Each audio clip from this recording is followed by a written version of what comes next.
Bonjour, je suis le docteur Barbara Abramovitch. Je suis pédiatre. On peut m'appeler aussi, comme mes petits patients, le docteur Barbara. Je vais vous parler aujourd'hui de la roséole chez l'enfant. La roséole est une maladie virale qu'on appelle aussi sixième maladie ou exanthème subit ou encore fièvre des 3 jours. C'est une maladie infantile tout à fait bénigne. Le virus responsable fait partie du groupe de l'herpès. Dans plus de 9 cas sur 10, la roséole infantile se déclare avant l'âge de 2 ans. Le virus de la roséole va pénétrer dans l'organisme par les voies respiratoires.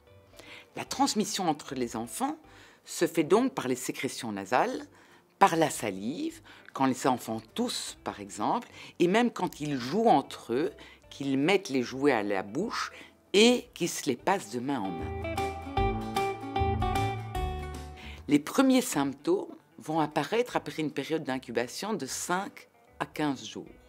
La maladie va se manifester soudainement, par une fièvre très élevée, pouvant atteindre les 39-40 degrés, qui inquiète extrêmement les parents. Cela va durer 3 à 4 jours.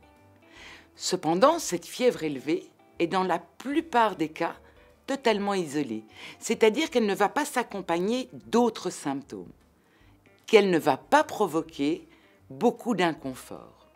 L'enfant va continuer à jouer, à vaquer à ses occupations, à manger normalement.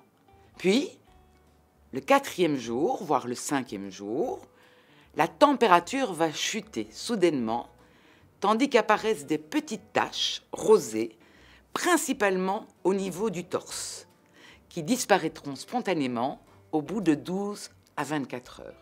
L'enfant n'est alors plus contagieux. Cette éruption ne provoque pas de démangeaison comme dans la varicelle.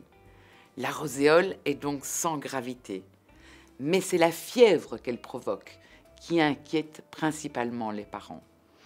En effet, le diagnostic de cette maladie ne peut être établi qu'après les 3 jours de fièvre au moment de l'éruption cutanée. Le seul traitement de la roséole va être donc celui de la fièvre, si et seulement si celle-ci crée de l'inconfort, c'est-à-dire que l'enfant pleure, l'enfant gémit, ne s'alimente plus bien, ne supporte pas cette température. Que faire dans ces cas-là? Déshabillez votre enfant, puis donnez-lui à boire abondamment pour qu'il ne se déshydrate pas et administrez-lui éventuellement des antifièvres comme du paracétamol ou de l'ibuprofène. Si par contre, comme dans la plupart des cas, il n'y a aucun inconfort dû à la fièvre, laissez la fièvre faire son travail naturel de combattre les microbes.